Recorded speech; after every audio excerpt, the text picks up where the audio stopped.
검찰 수사권 폐지 이른바 검수완박 법안과 관련해 박병석 국회의장이 여야 원내대표에게 최종 중재안을 전달했다고 밝혔습니다. 법안 처리를 놓고 극한 대치를 이어가던 여야는 막판 물밑 협상에 나서며 숨고르기에 들어갔습니다. 검찰의 검수완박 저지 여론전이 연일 계속되는 가운데 수사관들도 회의를 열어 전문성이 사장될 것이라면서 반대 입장을 밝혔습니다. 김호수 검찰총장은 지금은 국회의 시간이라면서 특별법이 검수완박의 대안이 될 수 있다고 강조했습니다.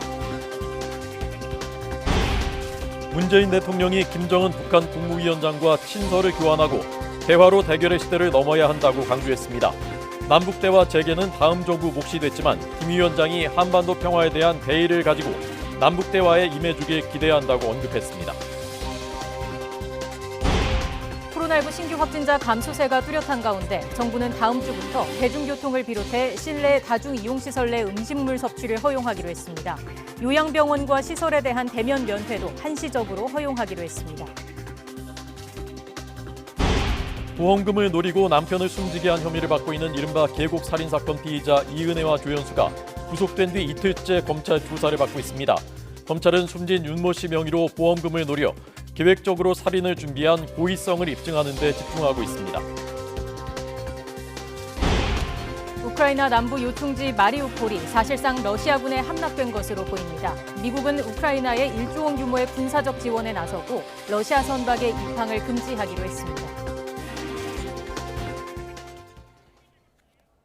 시청자 여러분 안녕하십니까? 뉴스앤 이슈 시작합니다. 네, 국민의힘 경기지사 후보 조금 전 발표됐습니다. 김은혜 의원이 경선에서 승리한 것으로 전해졌습니다. 네, 발표 현장으로 가보겠습니다. 결과를 말씀드리겠습니다. 선거인단 12만 4,318명 중 총 투표수는 8만 1,367표로 최종 투표율은 65.45%를 기록하였습니다. 다음은 개표 결과를 말씀드리겠습니다. 책임당원 선거인단 투표수와 일반 국민 여론조사 투표율 결과를 합산한 총 투표율을 발표합니다. 결과 발표는 후보자 성명의 가나다 순으로 말씀드리겠습니다. 먼저 김은혜 후보 총 득표율은 55.44%입니다. 현역 의원 출마 감산점 5%를 반영하면 최종 득표율은 52.67%입니다. 다음은 유승민 후보 총 득표율은 44.56%입니다. 경기도지사 최종 후보자를 발표하겠습니다. 국민의힘 경기도지사 최종 후보자로 김은혜 후보가 결정되었음을 알려드립니다. 마지막으로 경남도지사 경선 결과를 발표하겠습니다. 먼저 투표 결과를 말씀드립니다.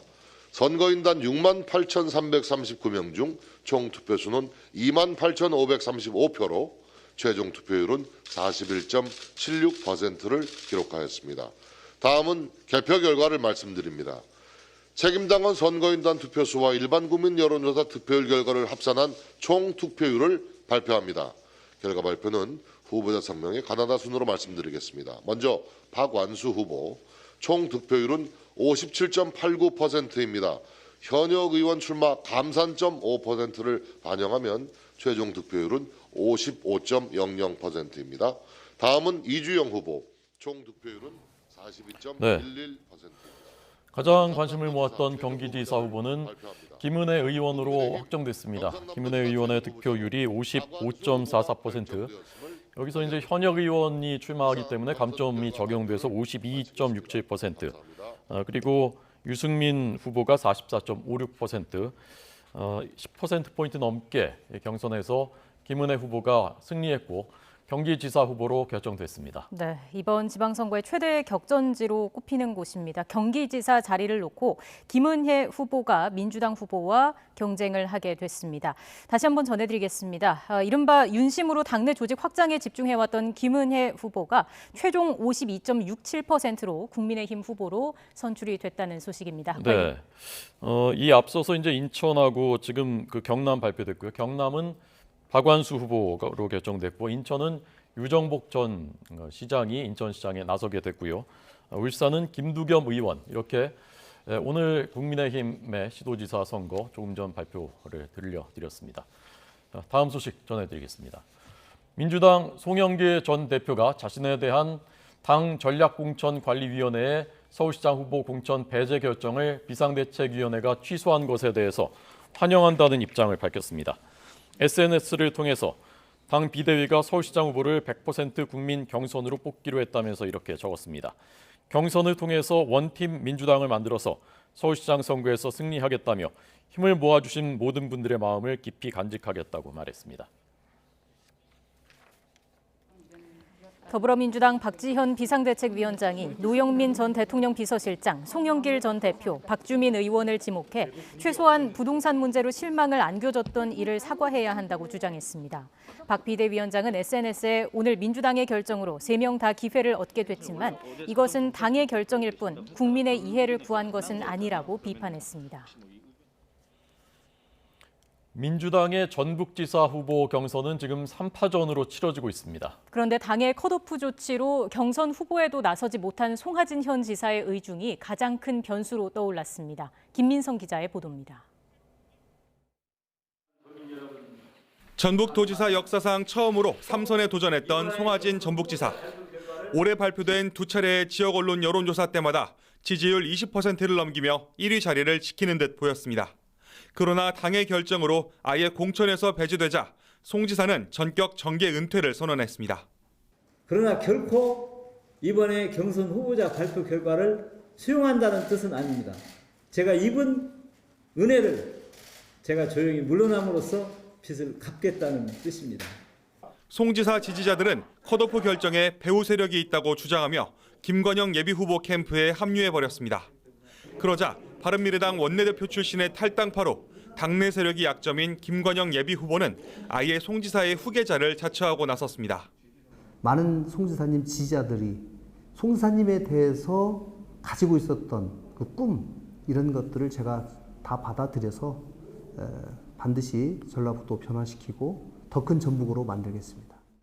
이에 맞서는 더불어민주당 현직 재선 의원 김윤덕, 안호영 두 예비 후보는 이번 경선에서 변화와 개혁의 적임자를 선택해달라고 호소하고 있습니다. 이 어려움 속에서 대전환이 필요한데 이 대전환을 제대로 이끌어 나가기 위해서는 뚝심을 가진 리더십이 필요하다, 이런 판단에서 출마하게 되었습니다. 민주당의 정통성 있는 후보가 민주당의 정신을 계승하고 민주당의 가치를 구현하는 이런 그 도지사 선거가 이번 도지사 선거의 이제 성격이다. 민주당 전북도지사 경선은 권리당원 여론조사 50%와 안심번호 선거인단 투표 50%를 합산한 국민 참여 경선으로 진행됩니다. 경선은 이번 주에 마무리되는데 과반 득표자가 없으면 1, 2위 결선 투표를 치르게 돼 있어 민주당 후보 결정은 늦어질 가능성도 있습니다. 앞서 국민의힘은 일찌감치 조배숙 전 민주평화당 대표를 전략 공천해 호남 민심을 공략하고 있습니다. YTN 김민성입니다. 이른바 검수완박 입법과 관련해 여야가 극한 대치를 이어가는 가운데 박병석 국회의장이 최종 중재안을 제시했습니다. 박 의장은 오늘 국회의장실에서 기자회견을 열고 검찰 개혁 관련 중재안을 여야에 전달했다고 밝혔습니다. 구체적인 내용은 공개하지 않았는데 8개 항으로 구성된 중재안은 검찰의 직접 수사권은 물론 사법체계 전반에 관한 내용이 포함된 것으로 파악됐습니다. 박 의장은 이번 중재안을 여야 원내대표와 지도부, 전직 국회의장, 전문가들의 의견을 종합적으로 판단해 마련했다고 설명했습니다. 그러면서 민주당과 국민의힘이 오늘 의원총회에서 이 내용을 논의해 수용해달라고 강력히 요구하며 오늘 안에 반드시 결론을 내겠다고 강조했습니다. 네, 박 의장의 중재안 어떤 내용인지 조금씩 현장에서 얘기가 전해지고 있습니다. 잠시 뒤에 국회 취재기자 연결해서 자세한 소식을 전해드리고 어떤 내용인지 그리고 전문가들의 분석도 듣도록 하겠습니다. 계속 YTN 시청해 주시기 바랍니다. 검찰 수사관들도 회의를 열었습니다. 수사의 전문성이 사장될 것이다라면서 검수완박에 대해서 반대 입장을 밝혔습니다. 김웅수 검찰총장은 지금은 국회의 시간이라면서 올바른 결정을 내려줄 것으로 기대한다고 밝혔습니다. 검찰 취재기자 연결합니다. 우철희 기자. 네, 대검찰청입니다. 네, 검찰 수사관들도 검수완박에 공식 반대 입장을 밝히고 나섰다고요. 네, 그렇습니다. 서울 고등검찰청 산하 8개 검찰청 소속 수사관 280여 명이 어제 저녁부터 모여 자정을 넘겨서까지 검수완박 법안과 관련한 회의를 열었습니다. 회의 종료 뒤 발표한 입장문을 통해 검수완박 법안에 대한 강한 반대와 우려의 목소리를 내면서 의견 수렴을 거듭 요청했습니다. 수사관들은 현재 논의되는 검수완박 법안이 그대로 통과되면 검찰 수사관의 전문화된 수사 역량이 사장돼 범죄로부터 국민을 보호하지 못하게 될까 심히 우려된다고 밝혔습니다. 6,300여 명의 검찰 수사관들이 범죄 수사와 범죄 수익 환수, 형집행은 물론 디지털 포렌식, 계좌 추적, 회계 분석 등 다양한 분야에서 실체적 진실 발견에 기여해 왔는데 검수완박이 되면 이런 역량들이 묻힌다는 겁니다. 그러면서 법조계와 학계, 시민단체 등에서도 법안에 우려를 표하고 있다면서 국회 입법 절차가 폭넓은 의견 수렴을 거쳐 국민 모두에게 이익이 되길 희망한다고 밝혔습니다. 이번 수사관 회의를 비롯해 검찰 내부에서는 평검사와 부장검사 등 검수완박 저지를 위한 구성원들의 릴레이 회의가 이어지고 있습니다. 김호수 검찰총장도 오늘 아침 출근길 거듭 입장을 표명했습니다. 이제는 국회의 시간이라면서 충분한 논의와 심사숙고를 거쳐 국민을 위해 올바른 결정을 내려달라고 국회에 호소했습니다. 김호수 총장은 또 어제 대검찰청 차원에서 발표한 검찰 수사의 공정성 확보 방안과 관련해서는 특별법 제정을 핵심으로 꼽으면서 수사기관엔 족쇄, 국민들에겐 선물이 될 것이라고도 강조했습니다. 그러면서 국민과 국회가 원하지 않으면 권력 수사를 하지 않을 수도 있다는 취지의 말을 남기기도 했습니다.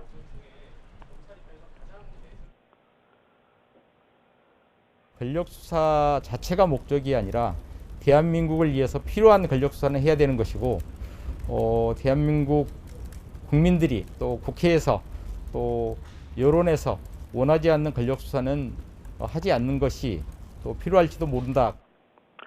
하지만 김 총장 발언 취지에 대해 재차 문의가 잇따르자 대검은 기자단 별도 공지를 통해서 권력형 범죄와 부패 범죄 수사는 검찰 본연의 책무로서 당연히 수사해야 한다고 즉각 진화에 나섰습니다. 수사심의위원회 등 외부 통제를 통해 수사 착수 단계부터 수사가 남용되지 않도록 해야 한다는 일반론적인 취지를 설명한 것이란 해명입니다.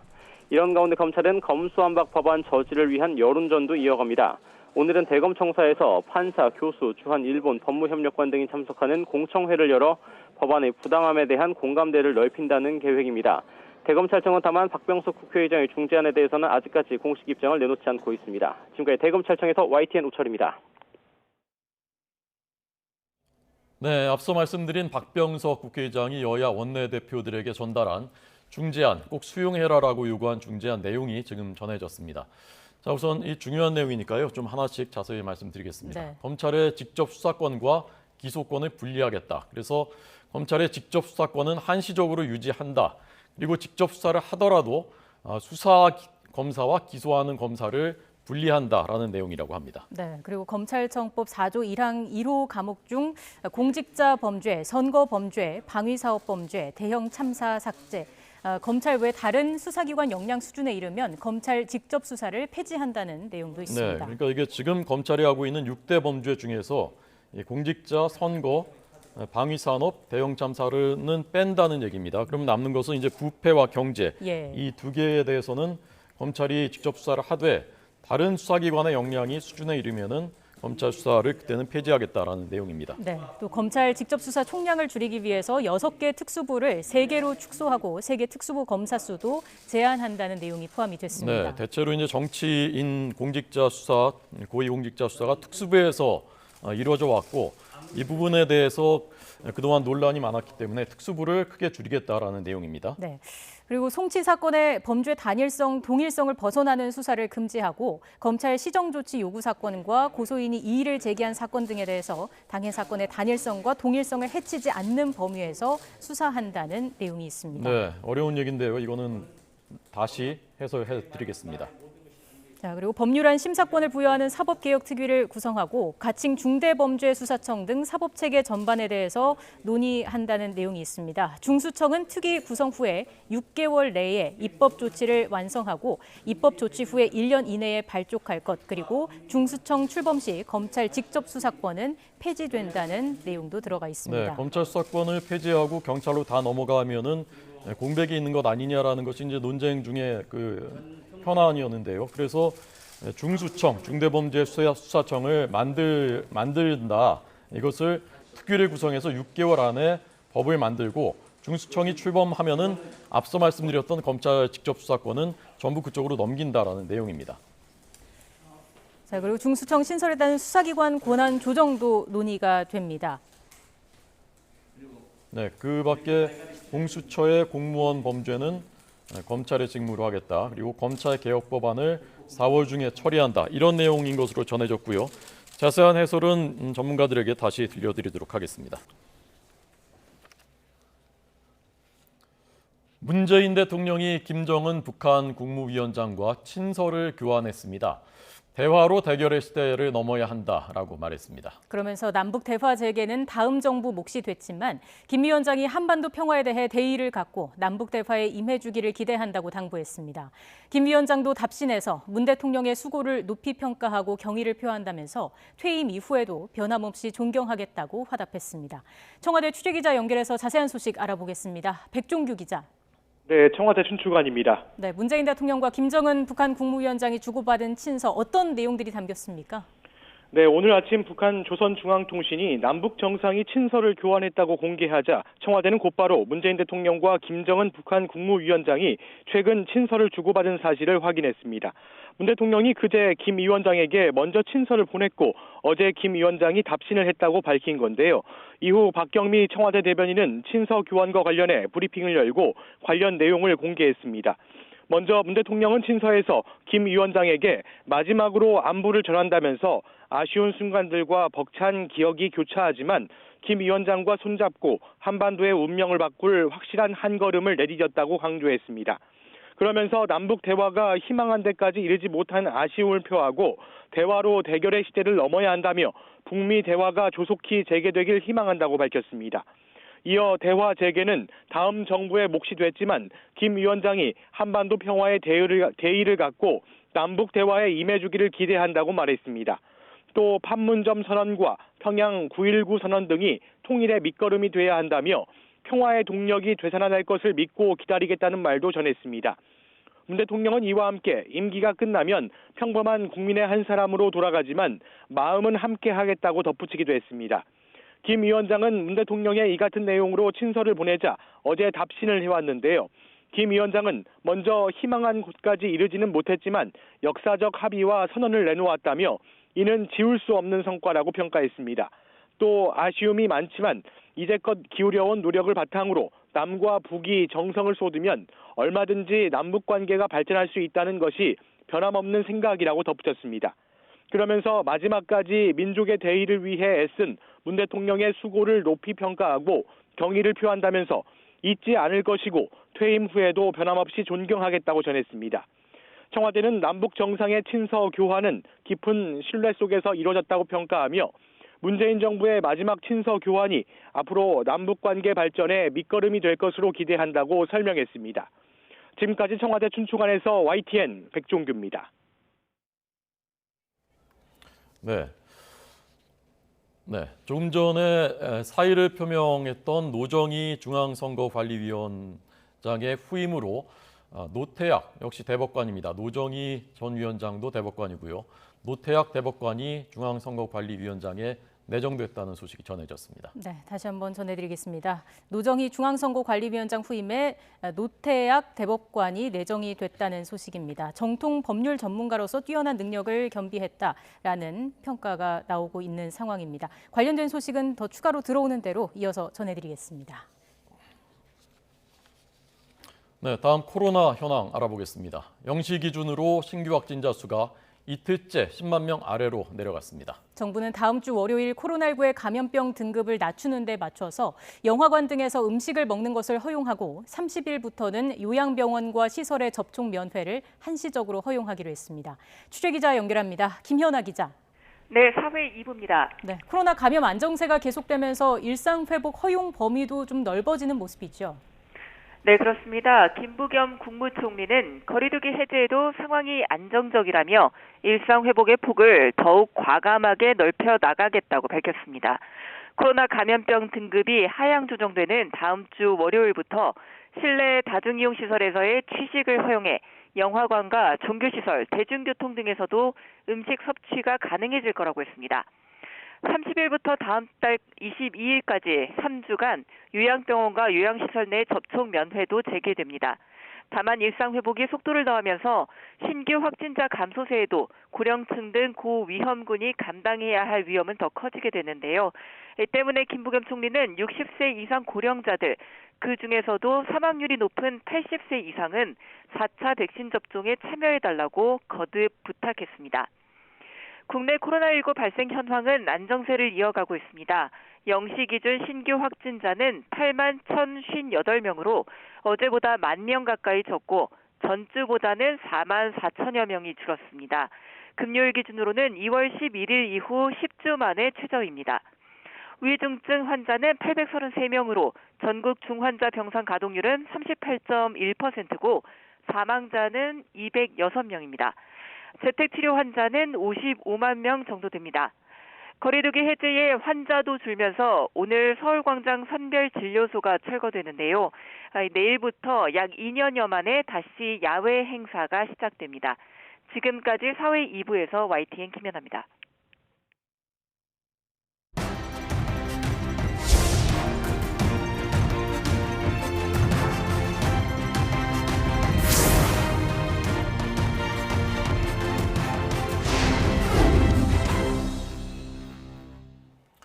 지난해 평택항에서 일하다가 23살 나이로 아깝게 목숨을 잃었죠. 이선호 씨, 오늘이 일주기 되는 날입니다. 유족과 노동단체는 사고 현장에서 추모 기자회견을 열었습니다. 현장에 나가 있는 취재기자 연결하겠습니다. 이준엽 기자. 네, 평택항 신컨테이너 터미널에 나와 있습니다. 네, 그곳에서 오늘 추모 행사가 열렸다고요? 네, 그렇습니다. 제 뒤편이 바로 사고가 일어난 항만 작업장입니다. 1년 전 바로 오늘 이곳에서 23살 이선호 씨가 숨지는 사고가 일어났습니다. 이 씨의 일주기를 맞아서 추모 기자회견이 열렸습니다. 기자회견 시작 전 이 씨 아버지 이재훈 씨는 울타리 너머를 바라보며 오열하기도 했습니다. 저기 보이는 벤치가 아들과 일하다 둘이 쉬고 음료수를 나눠 마시던 곳이라며 눈물을 흘렸는데요. 아들을 잃은 슬픔은 이루 설명할 수 없다며 고개를 푹 숙였습니다. 기자회견에서는 이 씨 사망 사건을 맡은 변호사가 지금까지 진행된 재판 과정을 설명했고요. 또 이 씨가 숨진 뒤에도 여전히 남아있는 항만 안전의 문제점이나 중대재해처벌법 후퇴에 대한 우려도 밝혔습니다. 마지막에는 고인의 아버지인 이재훈 씨가 산재 사망 사고 일주기 소회를 이야기했습니다. 이제 유족은 이 씨 첫 제사를 지내기 위해 추모 공원으로 이동하고 있습니다. 네. 자, 1년 전 그 안타까웠던 사고, 당시 상황 어땠는지, 그 뒤로는 경과가 어떻게 됐는지 좀 정리해 주시죠. 네, 지난해 4월 22일 이곳 항만 작업장에서 컨테이너 정리 작업을 하던 이 씨 머리 위로 300kg 철판이 떨어졌는데요. 컨테이너 날개를 고정하는 안전장치는 작동하지 않았고 안전핀은 빠져 있었습니다. 일정 규모 이상 컨테이너 작업을 할 때는 미리 계획을 해야 하는데도 안전조치를 하지 않고 계획도 세우지 않았습니다. 또 이 씨는 기본적인 안전장비조차 갖추지 못한 채 작업에 투입됐고 안전관리자나 신호수도 없었습니다.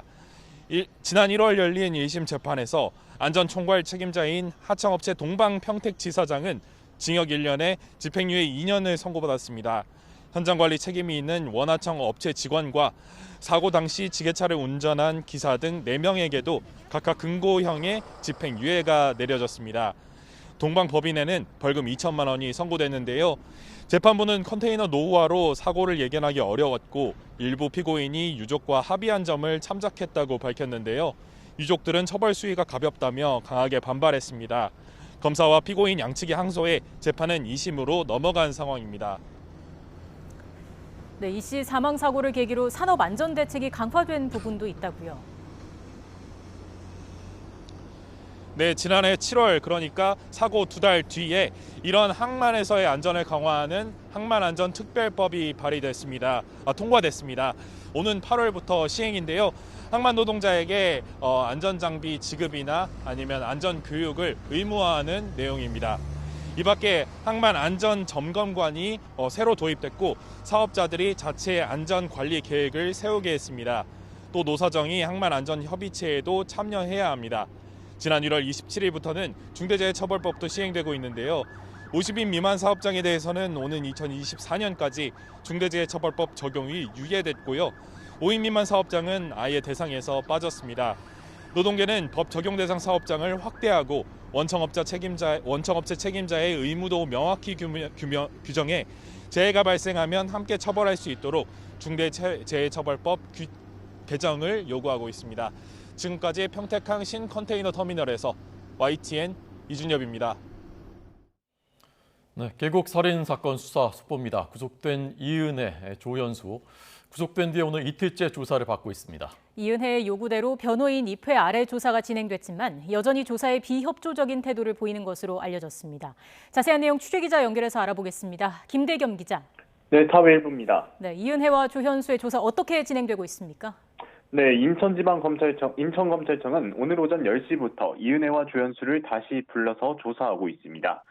앞서 검찰이 이은혜와 조현수를 구속할 때 적용한 혐의는 부작위에 의한 살해였는데요. 하지만 이은혜가 남편 윤 씨에게 계곡에서 뛰어내려보라는 말을 건네는 등 언론을 통해 여러 정황이 보도되면서 검찰 내부적으로도 이들의 혐의를 부작위에 의한 살해, 즉 물에 빠진 남편을 적극적으로 구조하지 않아 사망에 이르게 했다는 것에서 일부러 물에 빠뜨렸다는 자기에 의한 살해로 변경 가능할 것으로 보고 있는 것으로 알려졌습니다. 따라서 검찰은 이은혜와 조현수로부터 살해의 고의성을 입증할 자백을 끌어내는 데 주력하고 있습니다. 하지만 여전히 이은혜는 수사에 비협조적인 태도를 보이고 있습니다. 이은혜는 어제 변호인과 함께 오후 6시까지 소환 조사를 받았는데요. 여전히 혐의를 부인했던 것으로 전해졌습니다. 조현수는 변호인 없이 혼자 조사를 받았는데 오후 3시쯤 조사를 마치고 인천구치소로 이감됐습니다. 이은혜보다는 상대적으로 조사에 협조했기 때문에 조사가 일찍 끝난 것으로 풀이됩니다. 검찰은 이 밖에도 계곡살인 이전에 벌어졌던 두 차례 살인미수와 조력자 등에 대해서도 참고인 조사 등을 통해 수사를 이어가고 있습니다. 또 유족 측 주장에 따르면 숨진 남편 윤 씨는 자신이 저축한 3억 원과 회사 대출 1억 원, 금융권 대출 1억 2천여만 원 등 총 7억 원가량의 자산이 있었던 것으로 파악이 되는데요. 앞선 경찰 수사에서 2억 1천만 원 정도가 이은혜와 이은혜의 지인 그리고 이은혜 아버지 등에게로 전달되고 수천만 원이 인출된 사실이 확인됐습니다. 나머지 돈의 행방에 대해서도 의문점이 생기는 부분인데요. 검찰은 남편 윤 씨가 지니고 있었던 추정자산 7억 원의 행방에 대해서도 경찰 수사 자료를 토대로 수사를 이어나갈 전망입니다. 지금까지 사회 일부에서 전해드렸습니다.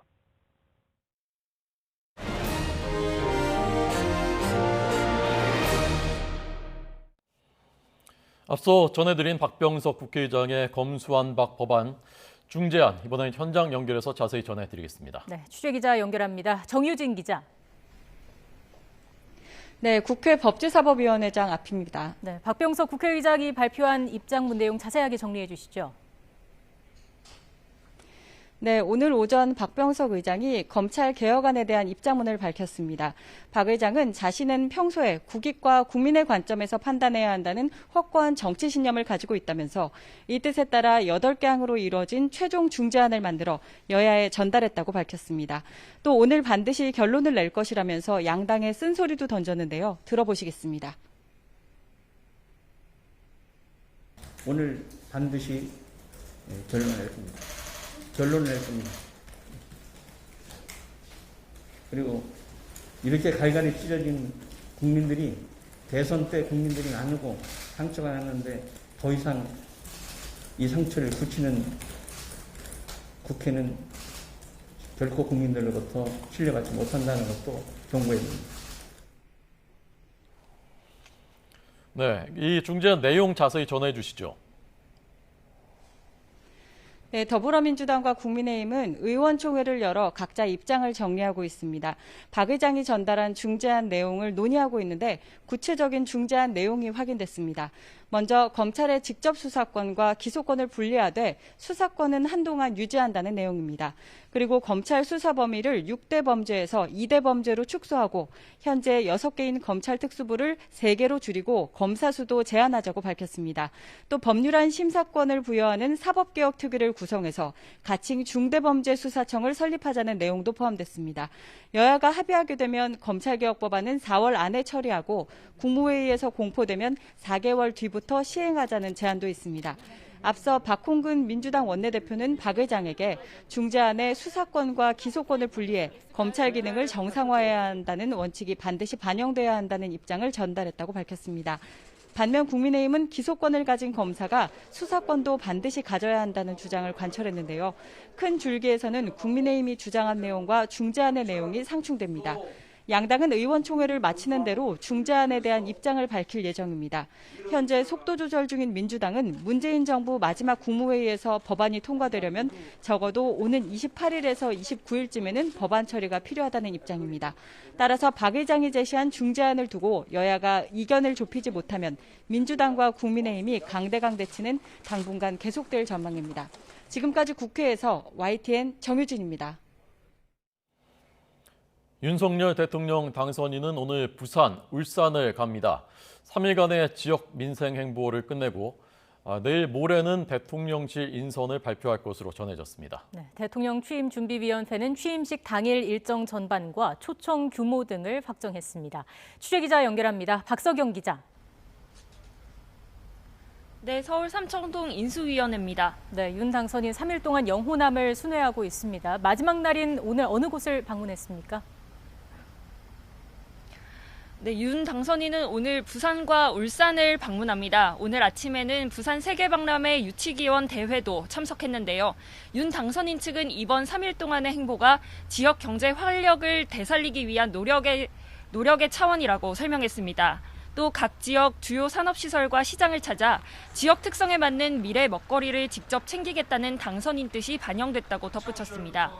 앞서 윤 당선인은 지난 20일부터 전주, 광주, 광양 등 호남과 진주, 마산, 창원 등 경남 지역을 순회했는데요. 전주에서는 임기 중 풀 수 있는 규제는 다 풀어 기업이 바글거리게 하겠다고 했고, 창원에서는 탈원전 정책을 손보겠다며 창원을 한국 원전 산업 메카로 우뚝 세우겠다고 약속했습니다. 윤 당선인은 지방 일정을 마친 뒤 주말에는 인선 관련 보고를 받을 것으로 보입니다. 대통령실 참모 인선은 애초 예상됐던 2실 6수석 체제보다 줄어들 전망입니다. 윤 당선인 측 핵심 관계자는 YTN 취재진과 만나 오는 24일 인선 발표가 마무리될 전망이라고 밝혔습니다. 교육과학 수석에는 교육과학기술분과 인수위원인 김창경 한양대 교수가 내정됐습니다.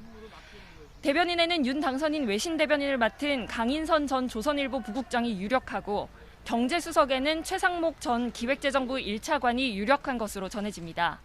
정무수석에는 이진복 전 국민의힘 의원이 사실상 내정됐고, 시민사회 수석으로는 강승규 전 의원이 거론됩니다. 네, 이제 5월 10일 취임식 관련해서 오늘 추가로 브리핑이 있었다는데 어떤 내용이었습니까? 네, 김현주 대통령 취임준비위 대변인은 오늘 아침 브리핑을 했는데요. 초청식 규모가 최대 모두 4만 1,000명으로 확정됐다고 밝혔습니다. 기존 방역 지침을 토대로 계획했던 것과 비교하면 상당히 상향된 규모입니다. 오는 25일 일반 참여를 신청한 국민들에 대한 추첨이 있을 예정인데, 오는 29일 인수위 공식 홈페이지에서 확인할 수 있습니다. 취임식 당일인 다음 달 10일 0시가 되면 임기 개시를 알리는 보신각 타종 행사가 있습니다. 오전에는 당선인 사저 앞에서 간단한 축하 행사가 이뤄지고 국립현충원에서 참배 일정이 진행됩니다. 여의도 국회 앞마당에서 식전 행사가 진행되는데 당선인 도착과 함께 본식이 시작됩니다. 오후에는 용산 집무실 시대 개막을 알리는 기념 행사와 국내 주요 인사와 외빈을 위한 경축 연회와 만찬이 전례와 같이 진행됩니다. 지금까지 서울 삼청동 인수위원회에서 YTN 박서경입니다. 일본 정부가 한 해 동안의 외교 활동 또 국제 정세를 담은 올해 외교 청서를 공개했습니다. 여기서 한일 관계의 핵심 현안인 강제동원과 위안부 문제는 한국이 책임지고 해결해야 한다는 입장을 다시 강조했습니다. 도쿄 특파원 연결해서 자세한 내용 알아보겠습니다. 이경아 특파원. 네, 도쿄입니다. 네, 외교청서 주요 내용 다시 한번 자세히 정리해 주시죠. 네, 전체적으로 한국과 관련된 내용은 지난해와 크게 달라지지는 않았습니다. 먼저 한국을 중요한 이웃 국가로 표현하고 북한에 대한 대응을 시작으로 한일 그리고 한미일 연계가 불가결하다고 썼습니다. 다만 강제동원과 위안부 판결로 양국 관계가 대단히 엄중하다는 인식을 드러냈습니다. 강제동원 문제는 1965년 한일 청구권 협정으로 해결된 만큼 일본이 받아들일 수 있는 해결책을 조속히 제시할 것을 강하게 요구하고 있다는 내용을 담았습니다. 또 2015년 위안부 합의를 착실히 이행할 것을 한국에 요구하고 있다는 내용도 포함됐습니다. 지난해 10월 기시다 총리가 취임 직후 문재인 대통령과의 통화에서 이런 뜻을 전달했다고 언급했습니다. 독도 문제에 대해서는 일본 고유 영토이며 한국이 불법 점거하고 있다는 주장을 지난 2018년 이후 5년째 이어갔습니다. 특히 올해 외교청서는 한국 대선 결과를 소개하면서 문 정권의 검찰개혁에 반발해 사임한 윤석열 전 검찰총장이 당선됐다고 썼습니다. 러시아의 우크라이나 침공에 대한 기술도 눈에 띄는 내용인데요. 우크라이나 침공을 인류가 쌓아온 국제 질서의 근간에 도전하는 것으로 결코 용납할 수 없다고 비난했습니다. 이어 사태 전개에 따라 세계와 일본이 전후 최대 위기를 맞게 될 것이라고 썼습니다. 또 미국이 주도하던 국제 질서에서 미중 경쟁과 국가 간 경쟁 시대에 본격적으로 돌입했다는 분석을 처음으로 실었습니다. 일본 외무성은 지난 1957년 이후 한 해의 외교 활동과 국제 정세 등을 담아 매년 외교청서를 발간하고 있습니다. 네, 이제 새 정부 출범 앞두고 오는 24일 모레 한일 정책협의단이 일본을 방문한다고 하는데요. 이 외교청서를 보면 일본 입장은 크게 달라지지 않았고, 그러면 어떤 논의들이 이루어질 수 있을 것으로 볼 수 있습니까? 네, 외교청서는 보통 4월 마지막 주에 발표됐는데요. 일본은 한국협의단의 일본 방문 일정보다 빨리 외교청서를 공개했습니다. 악화한 양국 관계를 풀어보자며 찾아오는데 외교청서에 담긴 내용으로 불편한 상황을 만들지 않으려는 뜻으로 보입니다. 일본은 한일 간 현안에 대해 기존 입장을 재확인하면서 한국 측이 가져올 내용을 지켜보겠다는 입장입니다. 박진 외교부 장관 후보자는 일본이 과거사에 대해 겸허한 성찰과 반성의 자세를 보여줘야 한다고 밝혔는데요. 하지만 일본은 과거사에 대한 입장 표명 없이 한일 현안이 이미 해결된 문제라는 주장만 강조해왔습니다. 일본이 계속해서 한국에 받아들일 수 있는 해법을 먼저 내놓으라고 요구할 경우 양국 대화가 순탄치는 않을 전망입니다. 다만 일본 정부는 한국 윤석열 당선인의 리더십에 기대한다는 입장을 여러 번 밝혔습니다. 새 정부 출범을 반기고 있는 만큼 이에 상응하는 태도 변화를 보여줄지 지켜봐야 할 대목입니다. 최근 우크라이나 사태 이후 높아진 안보 위협 속에 일본도 한국과의 관계 개선을 강조하고 있습니다. 구체적인 일정은 아직 공개되지 않았지만 협의단이 기시다 총리와 직접 만날 가능성이 높은 것으로 알려졌습니다. 이 자리에서 다음 달 취임식 참석 등을 요청할 것이란 전망도 나오고 있는데요. 이번 협의단 방일로 시작되는 본격적인 대화 국면에 양국이 어떻게 대응할지 주목됩니다. 지금까지 도쿄에서 YTN 이경아입니다.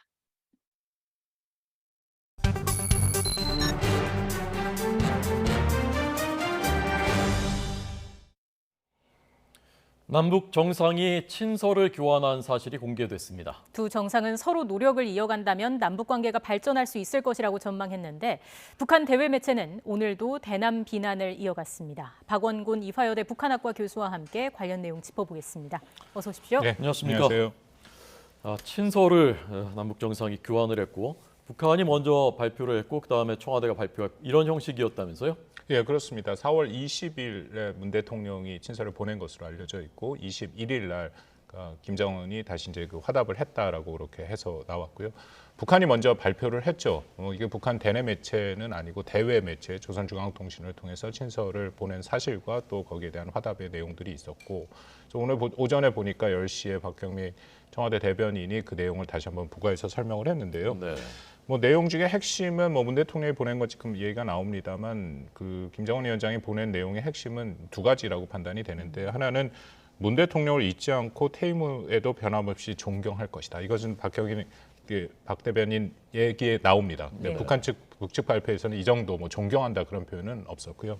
또 하나는 남북 관계의 이정표가 된 역사적인 선언들 그 합의를 존중하고 거기서 의미를 부여했다.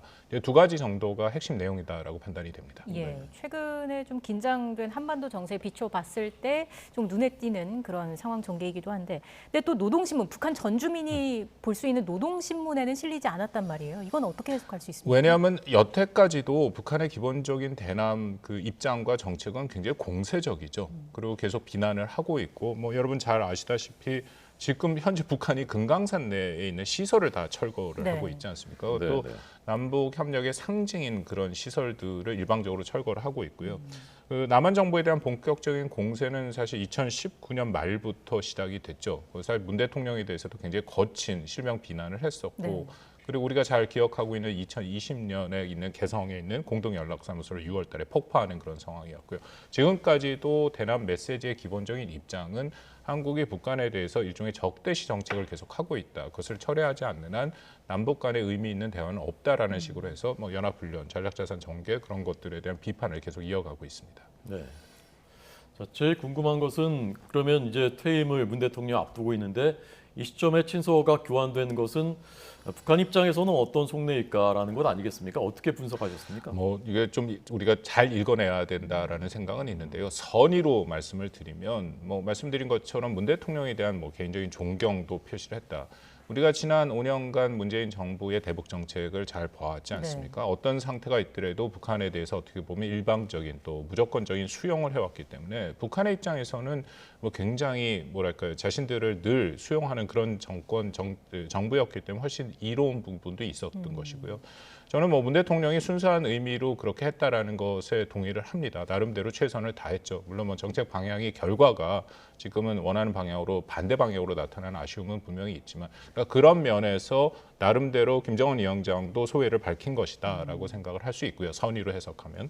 그렇지 않고 그 나머지 부분들을 북한이 만약 전술적으로, 근데 이 부분에 좀 더 방점이 있다라고 생각이 됩니다. 왜냐하면 친서를 제 판단에는 이전에도 여러 차례 교환을 했었을 가능성이 있고, 특히 아마 문 대통령이 친서를 보냈는데 북측에서 답이 없었을 가능성도 많이 있습니다. 그런 거는 기본적으로 공개를 안 하죠. 근데 이번 같은 경우에는 20일 날 보냈는데 바로 다음 날 공개를 했다라는 것은 아주 순수하게 보기만은 좀 어려움이 있고요.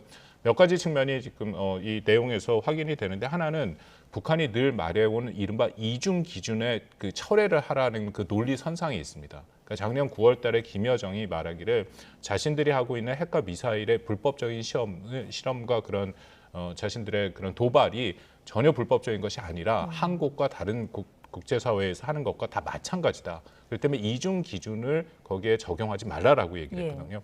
그러니까 이 친서에도 내용을 보면 한국에 대해서, 남한에 대해서 그 부정적이거나 공세적인 얘기가 전혀 없습니다. 그렇기 때문에 자신들이 하고 있는 최근까지 보여준 각종 도발이 남한을 향해서 가고 있는 것이 아니다라는 일종의 이중 기준을 계속 얘기하는 그런 논리선상에서 볼 수 있고요. 또 하나는 이게 좀 조심스럽습니다만, 이게 잘못하면 남남 갈등을 부추길 수도 있겠죠. 왜냐하면 딱 이중 두 가지 구도로 몰고 가고 있는 모습이 보이는데, 하나는 평화고 하나는 대결이다. 그러니까 이것은 북한이 자신들은 평화 우호 세력이다라는 것을 분명히 이렇게 보여주는 메시지가 그 안에 담아 있지 않습니까? 근데 윤석열 정부는 출범하면은 뭐 이미 내용들이 나와 있습니다만, 북한 핵 문제를 우선을 해서 원칙을 지키겠다 하니까 이것이 강경 입장으로 이렇게 비춰질 가능성이 굉장히 높죠. 그러니까 북한 입장에서는 이런 이분법적인 것에서 자신들이 우위를 차지하겠다. 그런 의도도 읽힌다라고 생각이 됩니다. 결국 친서 교환이 최근에 이런 한반도 정세에 어느 정도 어떤 영향을 미칠지는 좀 더 지켜봐야 한다는 의미로도 읽히고요. 주말 상황도 잘 봐야 할 것 같습니다. 일단 다음 주 월요일이 조선인민혁명군 창설 90주년이잖아요. 대규모 열병식 얘기가 나오는데 어떻게 지금 상황 보고 계십니까? 한미 정부 당국이 이미 얘기를 하고 있습니다만 거의 확실해 보이고요. 전체적인 흐름에 봐서도 확실합니다. 왜냐하면 북한이 올해를 그들이 이걸 규정을 했는데 혁명적 대경사의 해로 치르겠다라고 분명히 얘기를 했습니다. 작년 12월 전원회의도 그랬고 올해 1월에 정치국 회의에서도 다 얘기를 했고요. 그렇다면은 두 가지가 가장 중요한데, 지난 2월 16일 김정일의 80주년 생일이었죠. 근데 그때도 그냥 삼지연에서 행사를 하고 내부 행사 조용히 좀 넘어갔습니다. 이번 4월 15일 김일성 110주년 생일에도 무슨 우리가 예상을 했던 고강도 도발은 없었습니다. 물론 3월 24일 날 화성 17형의 ICBM을 쏴서 모라토리움을 깨긴 했죠. 근데 그럼에도 뭐 핵실험이나 그런 것은 없었다. 그렇다면은 대규모 열병식을 할 가능성은 있고 25일, 4월 25일 나름대로 이게 북한 입장에서는 굉장히 중요한 날입니다. 네. 그래서 인민군이 아니라 사실 인민혁명군, 김일성의 빨치산을 이것을 기념하는 거거든요. 그렇다면 정권의 정통성이 거기서 나오는 거기 때문에 대규모 열병식의 가능성이 있다고 판단이 됩니다. 네.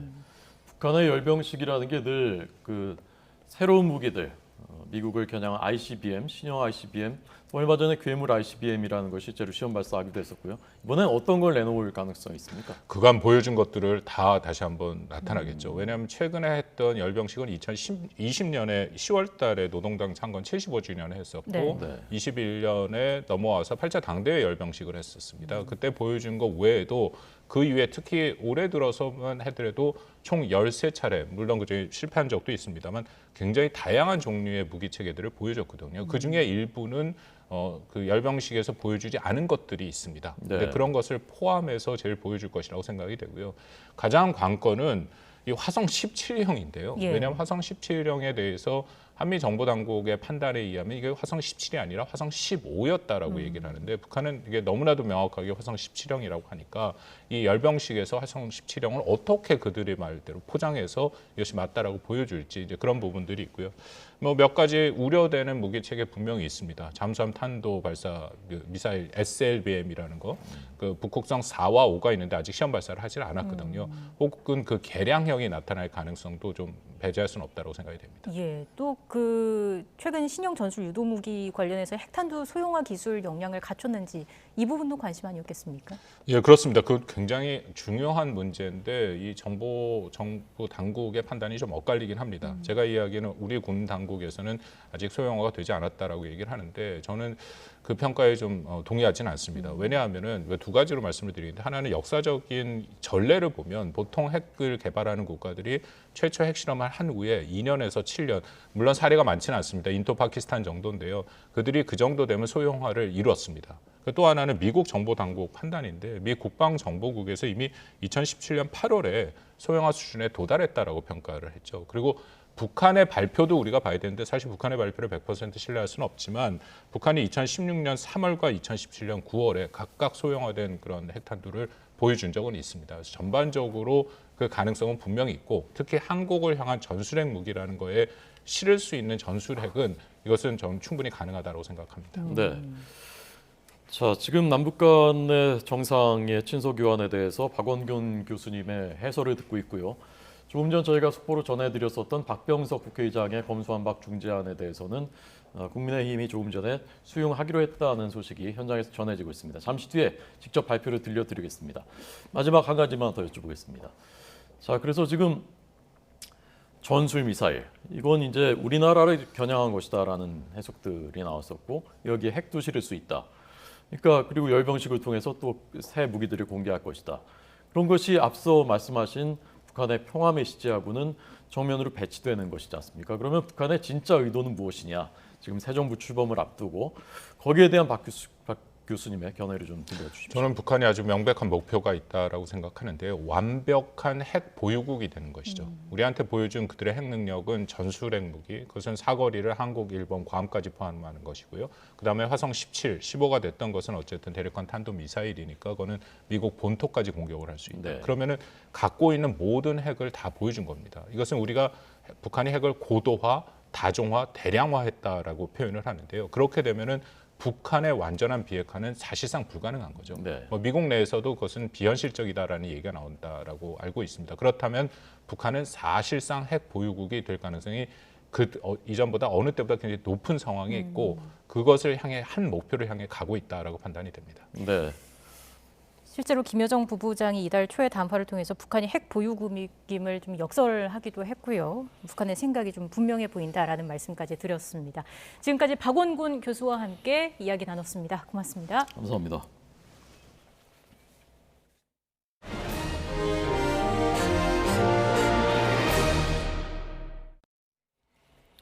네, 말씀드린 대로 박병석 국회의장이 오늘 여야에 전달한 검수완박 중재안을 국민의힘 의원총회가 받겠다라고 결정했다고 합니다. 네, 현장 모습 함께 보시겠습니다.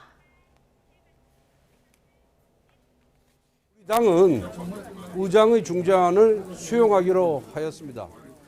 의장의 중재안은 사실 의장과 양당 원내대표가 서너 차례 회동을 통해서 합의한 안입니다.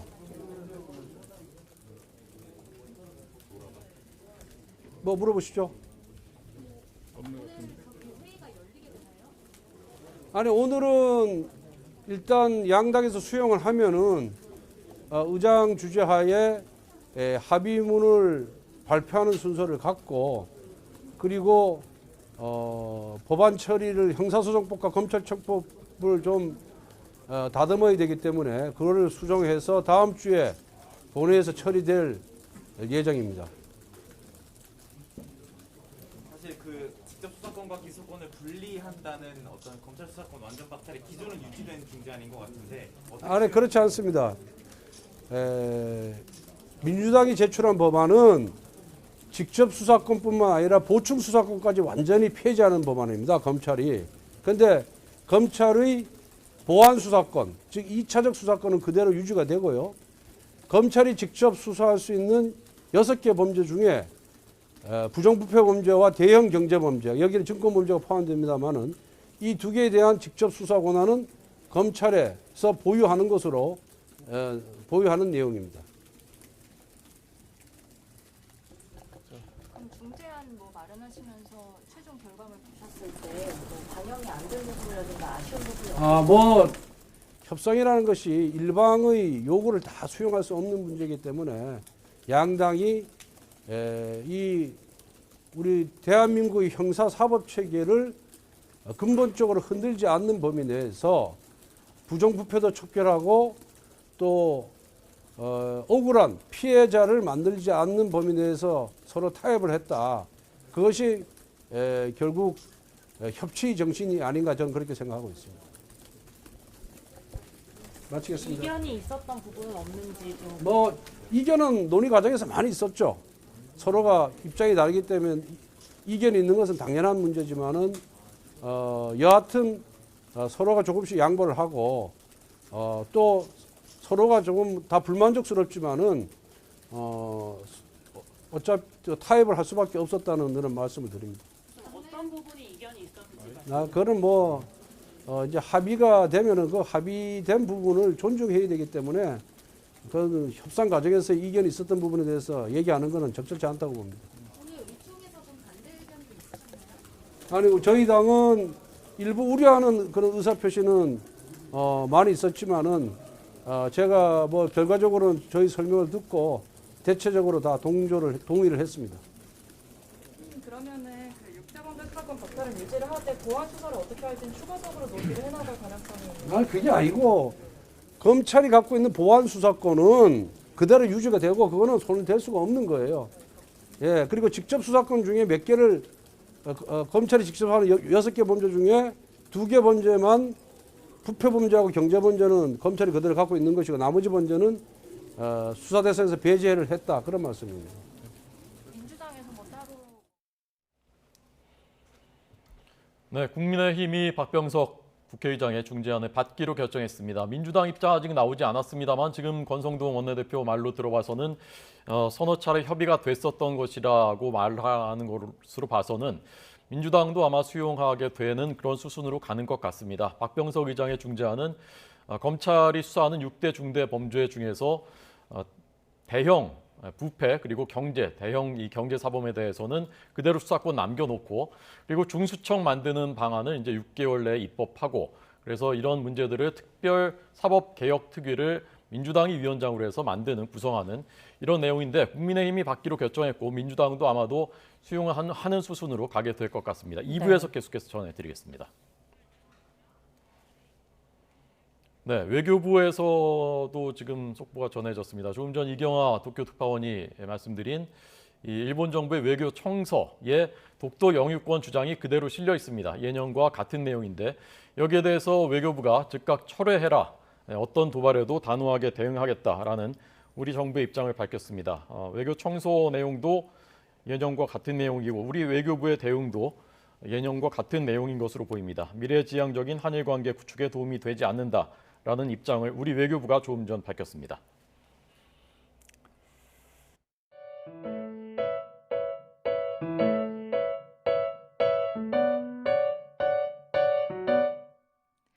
안녕 지는 꽃들아 네가 있는 동안에 가려진 방 안 어딘가 숨어서 너의 얼굴 몰래 보며